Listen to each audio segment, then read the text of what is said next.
بسم اللہ الرحمن الرحیم۔ السلام علیکم ورحمۃ اللہ وبرکاتہ۔ اس نے بہت اچھے نمبروں سے FSC کر لی تھی۔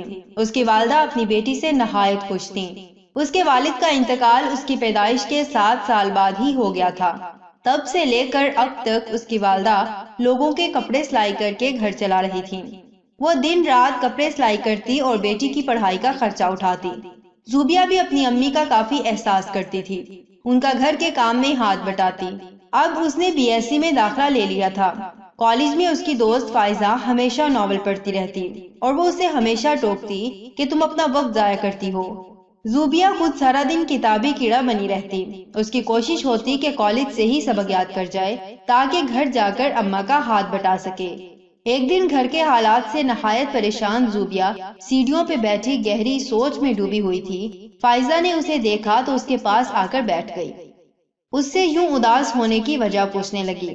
زوبیہ نے بتایا کہ گھر کے حالات کافی خراب ہیں، فیس جمع کروانی ہے اور پیسوں کا انتظام نہیں ہو پا رہا۔ فائزہ اس کی بات سن کر کچھ سوچنے لگی اور تھوڑی دیر بعد بولی، چلو تم اپنا موڈ سیٹ کرو، سب ٹھیک ہو جائے گا۔ اور میں تمہیں کہانی سناتی ہوں جو میں پڑھ رہی ہوں۔ اس نے بلند آواز میں کہانی پڑھنا شروع کی۔ پہلے تو زوبیہ کا دل بہت بے چین رہا، مگر پھر آہستہ آہستہ وہ کہانی میں دلچسپی لینے لگی۔ اس کا دھیان بٹ گیا اور وہ وقتی طور پر کافی پرسکون محسوس کرنے لگی، جیسے وہ حقیقی دنیا سے کہیں اور ہی پہنچ چکی تھی۔ وہ گھر گئی اور بستر پر گر گئی۔ اس کی والدہ تمام رات کپڑے سلائی کرتی رہیں اور کچھ پیسے ادھار لے کر اس کی فیس کا انتظام کیا۔ وہ ساری رات سو نہیں سکی تھی۔ اسے اس کہانی کے کردار بار بار یاد آ جاتے۔ وہ کروٹیں بدلتی ساری رات بستر پر لیٹی کہانی سوچتی رہی۔ اسے پاس بیٹھی کپڑے سلائی کرتی ماں دکھائی نہیں دی، وہ کسی اور ہی دنیا میں پہنچی ہوئی تھی۔ اگلے دن اس نے جاتے ہی فائزہ سے ناول ادھار لے لیا۔ وہ کہانی پڑھتی اور اس کے کرداروں میں خود کو تلاش کرتی۔ دن گزرنے کے ساتھ ساتھ اس نے اپنی امی کو وقت دینا کم کر دیا۔ پڑھائی میں دلچسپی ختم ہونے لگی۔ امی کی کم ہوتی نظر اور بڑھتی ہوئی جھریاں اسے دکھائی نہیں دیتی تھیں۔ اب اسے صرف اس دنیا سے غرض تھی جو وہ ناولز میں پڑھتی تھی۔ اب اسے نہ ہی فیس کی فکر ہوتی، نہ پڑھائی اور نہ ہی والدہ کے ساتھ ہاتھ بٹانے کی۔ اس کی والدہ بہت سادہ تھی اور پڑھنا لکھنا نہیں جانتی تھی۔ کئی دفعہ زوبیہ سے پوچھ چکی تھی کہ پہلے تو رنگ برنگی لڑکیوں کی تصویروں والی کتابیں تم نہیں پڑھتی تھی اور اتنا وقت بھی نہیں لگاتی تھی سبق پڑھنے میں، اب کیا ہوا ہے؟ وہ ہر بار یہ کہہ کر ٹال دیتی کہ اماں بڑی جماعتوں میں ایسی ہی کتابیں ہوتی ہیں۔ اس کی والدہ کو اس کے رویے میں تبدیلی معلوم ہو رہی تھی، مگر وہ کبھی کچھ نہ کہتی تھی۔ ایسے ہی وقت گزرتا گیا اور وقت کے ساتھ ساتھ اس کی ماں کی بینائی کم ہوتی گئی، ہاتھوں اور چہرے کی جھریاں بڑھتی گئیں۔ اس کے BSc کے امتحان ہو چکے تھے جو اس نے ذرا بھی دل لگا کر نہیں دیے تھے۔ ان 2 سالوں میں اس نے اپنی والدہ کی بہت نافرمانی کی تھی۔ اس کی والدہ اب چاہتی تھی کہ وہ جلد اپنے گھر کی ہو جائے۔ محلے کی ایک عورت سے کہا تو اس نے ایک رشتہ بتایا۔ انہیں مناسب لگا تو اس بارے میں زوبیہ سے بات کی، مگر اس کا دماغ تو 7ویں آسمان پر تھا۔ اس نے کہا، نہیں اماں، مجھے نہیں کرنی ابھی شادی۔ اس کی والدہ نے اسے سمجھایا کہ اب میں بوڑھی ہو رہی ہوں۔ وہ بولی کہ میں آپ پر بوجھ بن گئی ہوں کیا؟ آپ کا یہی مطلب ہے نا کہ آپ مجھے کھلا نہیں سکتی اب؟ اس کی یہ بات سن کر والدہ کی آنکھیں نم ہو گئیں اور وہ خاموشی سے کچن میں چلی گئیں۔ اس کا رزلٹ آیا تو سب حیران تھے۔ وہ A+ گریڈ لینے والی زوبیہ بمشکل پاس ہوئی تھی۔ وہ کافی اداس تھی۔ والدہ نے دلاسا دیتے ہوئے کہا، کوئی بات نہیں بیٹی، بڑی جماعتوں میں ایسے ہی نمبر آتے ہیں، میری شہزادی پاس تو ہو گئی ہے نا، یہی بہت بڑی خوشی کی بات ہے۔ اور اس کا منہ چومنے لگی۔ والدہ نے کافی کوشش کی کہ اس کی شادی کر دے، مگر وہ نہ مانی۔ ایک دن وہ فائزہ کے گھر گئی۔ جب واپس آئی تو اس کی والدہ لیٹی تھی، وہ سمجھی آرام کر رہی ہیں۔ کافی دیر بعد جب اس نے انہیں جگایا تو وہ نہ اٹھی۔ اس نے گھبراتے ہوئے انہیں زور سے ہلایا، مگر وہ اس دنیا سے کوچ کر چکی تھی۔ وہ بھری دنیا میں تنہا ہو چکی تھی۔ اسے یقین نہیں آ رہا تھا کہ وہ اکیلی رہ چکی ہے۔ والدہ نے اپنے پروں تلے کبھی اسے زمانے کی گرم لو کا پتہ ہی نہ چلنے دیا تھا۔ اسے ماں کا وہی مسکراتا چہرہ بار بار دکھائی دیتا۔ وہ غم سے نڈال ہو چکی تھی۔ اسے اپنے پچھلے 2 سال رہ رہ کر یاد آتے اور وہ پھوٹ پھوٹ کر روتی کہ کس قدر بدنصیب تھی میں، اپنی ماں کی مدد کی بجائے ایک نئی دنیا بسا بیٹھی تھی۔ مجھے اپنی ماں کی باتوں سے زیادہ ان کہانیوں میں سکون ملتا تھا۔ وہ سارا دن ایسے ہی پڑی رہتی، کوئی نہیں تھا جو اس کو دیکھنے آتا، اس کا سہارا بنتا۔ اس کو اپنی نافرمانیوں کی سزا اب اکیلے ہی کاٹنی تھی۔ ماں کی تدفین کے بعد محلے کی کوئی عورت بھی اس کا پتہ کرنے نہیں آئی تھی۔ وہ اپنی ماں کے کپڑے، اس کی سلائی مشین کو چومتی رہتی۔ اس کی خوبصورتی ماند پڑ گئی تھی۔ اس کی چمکتی آنکھوں کی جگہ سیاہ حلقوں اور سرخ آنکھوں نے لے لی تھی۔ اسے اب محسوس ہو رہا تھا کہ اس کا سارا جہاں تو اس کی ماں ہی تھی۔ مگر اب کیا ہوت جب چڑیاں چگ گئیں کھیت۔ والدہ کے انتقال کو 1.5 ماہ گزر چکا تھا۔ وقت گزرنے کے ساتھ اسے اب احساس ہونے لگا کہ اسے باہر نکلنا پڑے گا۔ ایسے وہ گھر میں بند رہ کر ساری عمر نہیں کاٹ سکتی۔ اس نے اپنا منہ دھویا اور خود کو دلاسا دیا۔ اس 1.5 ماہ میں وہ اللہ سے بہت قریب ہو گئی تھی۔ اس نے رو رو کر اپنی والدہ کے لیے دعائیں مانگی، تہجد پڑھتی اور بس اللہ ہی کو یاد کرتی رہتی، معافیا مانگتی کہ میں نے اپنی جنت کا دل دکھایا۔ اور اسے اب وہ حوصلہ عطا کر دیا گیا تھا کہ وہ اس قابل ہو گئی کہ خود نکل کر اپنے لیے روٹی کپڑے کا انتظام کر سکے۔ اس نے جاب کی تلاش شروع کر دی۔ کم گریڈز کی وجہ سے اسے نوکری نہیں مل رہی تھی، مگر وہ اب تک ایک سخت چٹان بن چکی تھی۔ مسلسل تلاش کے بعد اسے ایک اسکول میں نوکری مل گئی۔ اس کے لیے کافی تھی وہ جاب۔ اب اسے کوئی شوق نہیں رہا تھا۔ سارے ناول اس نے جلا ڈالے تھے۔ کہانیوں کے کردار میں خود کو ڈھونڈنا چھوڑ دیا تھا۔ نئے کپڑے اب اسے اچھے نہیں لگتے تھے۔ وہ بہت دل لگا کر بچوں کو پڑھاتی، ان کو سکھاتی کہ اپنی والدہ اور والد کا کہا مانو، ان سے حسن سلوک سے پیش آؤ، کام میں ان کا ہاتھ بٹاؤ۔ سارا دن بچوں میں اس کا دل لگا رہتا۔ رات کو وہ اپنی ماں کو یاد کرتی اور کئی دفعہ تو اسے تنہائیاں کاٹنے لگتی۔ اپنی اماں کی باتیں یاد آتی جو چاہتی تھی کہ ان کی بیٹی اپنے گھر کی ہو جائے۔ اسے اب سمجھ آتا تھا کہ وہ کیوں اس کی شادی کرنا چاہتی تھی، مگر اب وہ نہ تو اپنی ماں کو واپس لا سکتی تھی اور نہ خود اپنی شادی کر سکتی تھی۔ اس کی والدہ کے انتقال کو 2 سال گزر چکے تھے۔ وہ اب بھی اکیلی تھی اور اسی اسکول میں پڑھاتی تھی۔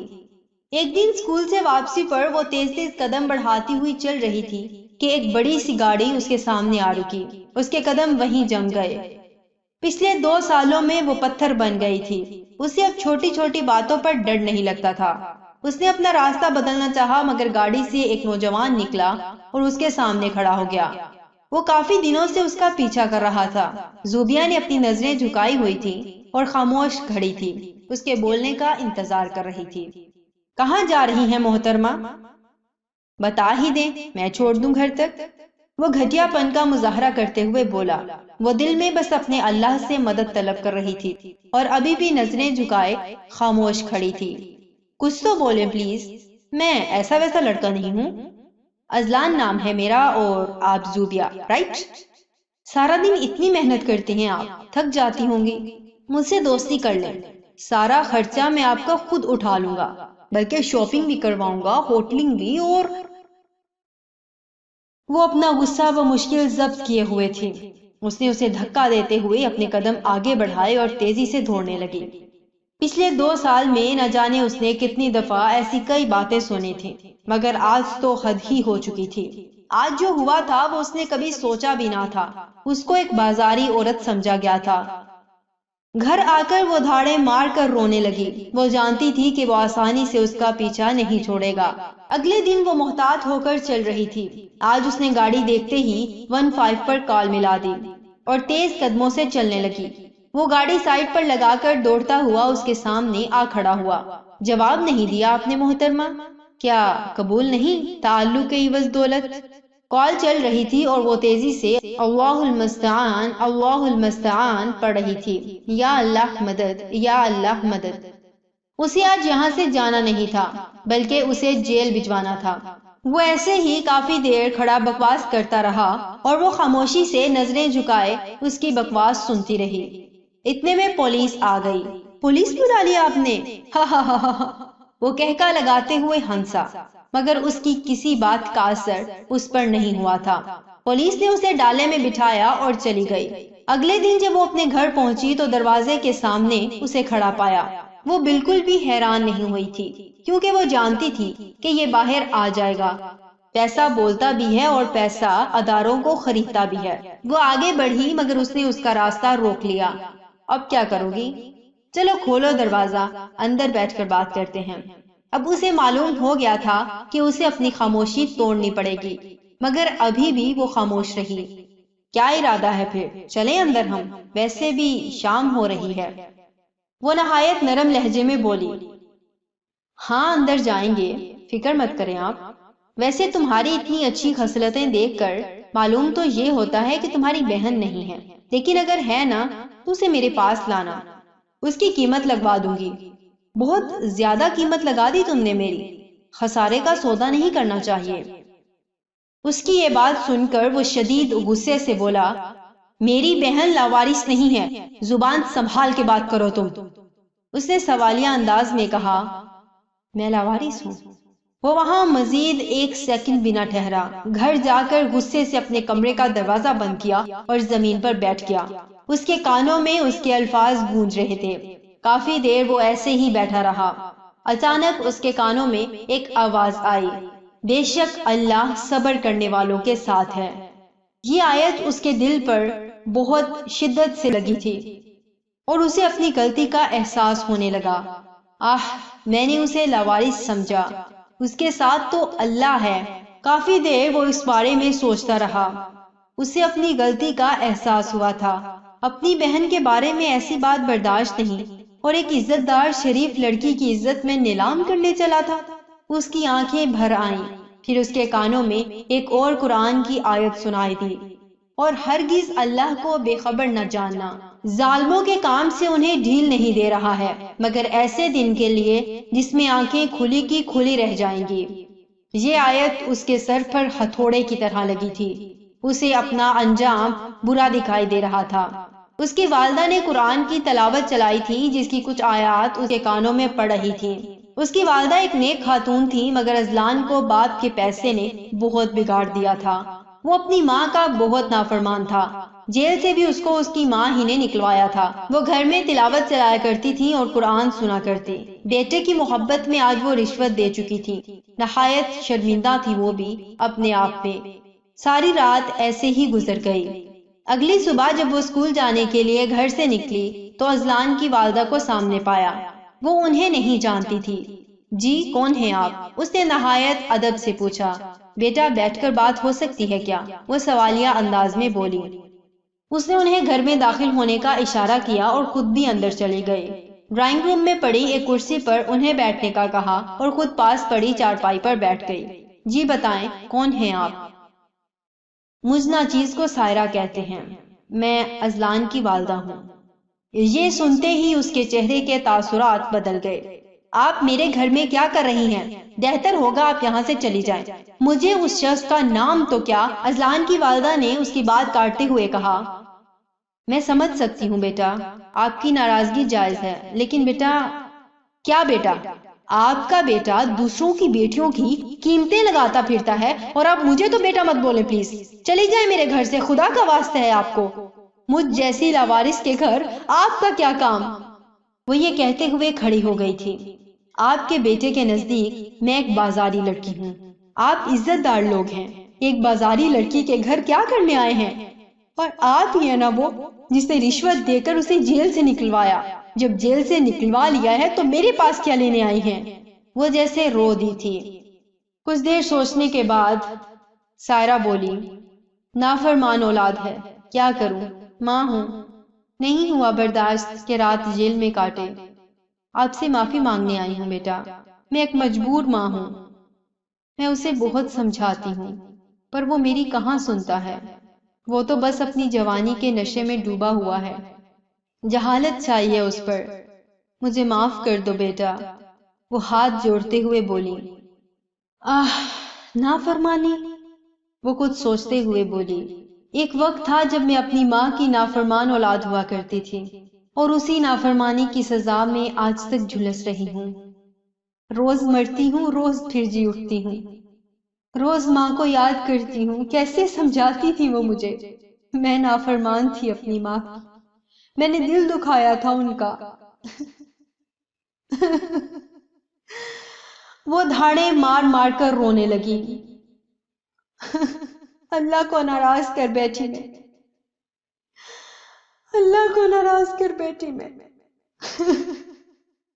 اذلان کی آنکھوں میں آنسو تھے، وہ پھوٹ پھوٹ کر رو رہا تھا۔ اس نے رات طے کیا تھا کہ صبح وہ زوبیہ سے معافی مانگے گا اور آئندہ کبھی کسی کی بہن بیٹی کو تنگ نہیں کرے گا۔ جب وہ پہنچا تو اس کی والدہ پہلے ہی موجود تھی۔ ان دونوں کو اندر جاتا دیکھ چپکے سے وہ بھی صحن میں آ گیا تھا۔ وہ کھڑا سب سن رہا تھا۔ آپ کو پتہ ہے آنٹی، میری امی میرے بچپن میں ہی بیوہ ہو گئی تھی۔ انہوں نے اپنی زندگی کے آخری دنوں تک لوگوں کے کپڑے سلائی کر کے مجھے پڑھایا، اور میں بدنصیب ان کا پیسہ ناول اور رسالے خریدنے میں اڑاتی رہی۔ وہ راتیں جاگ کر کپڑے سلائی کرتی اور میری فیس کے لیے لیا ہوا قرضہ چکاتی، مجھے نوٹس کے لیے پیسے دیتی اور میں نوٹس کی بجائے نئے نئے رسالے خرید لاتی۔ میرا رزلٹ پورا آنے پر مسکرا مسکرا کر مجھے دلاسے دیتی، میری شادی کرنا چاہتی تھی، پر میں نے ان سے ہمیشہ یہی کہا کہ اب میں بوجھ بن گئی ہوں آپ پر، مجھے سر سے اتارنا چاہتی ہیں۔ وہ رو پڑتی، ان کی آنکھیں نم ہو جاتی۔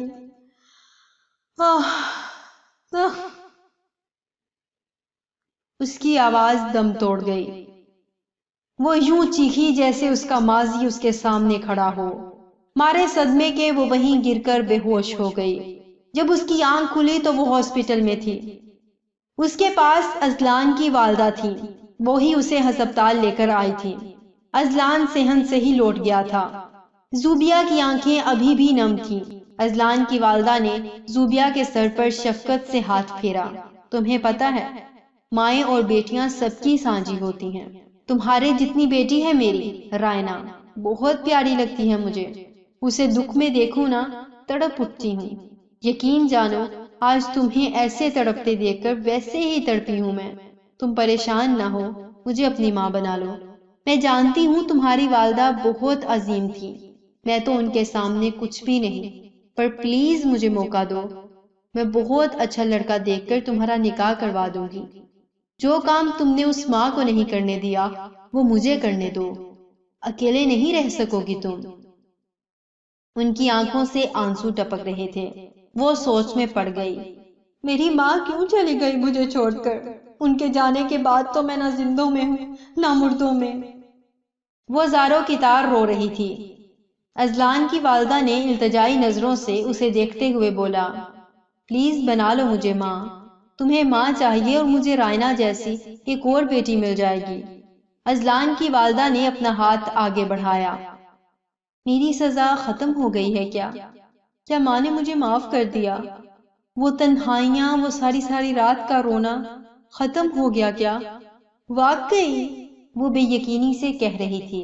تبھی ڈاکٹر آئی اور اس نے زوبیہ کو نیند کا انجیکشن لگا دیا۔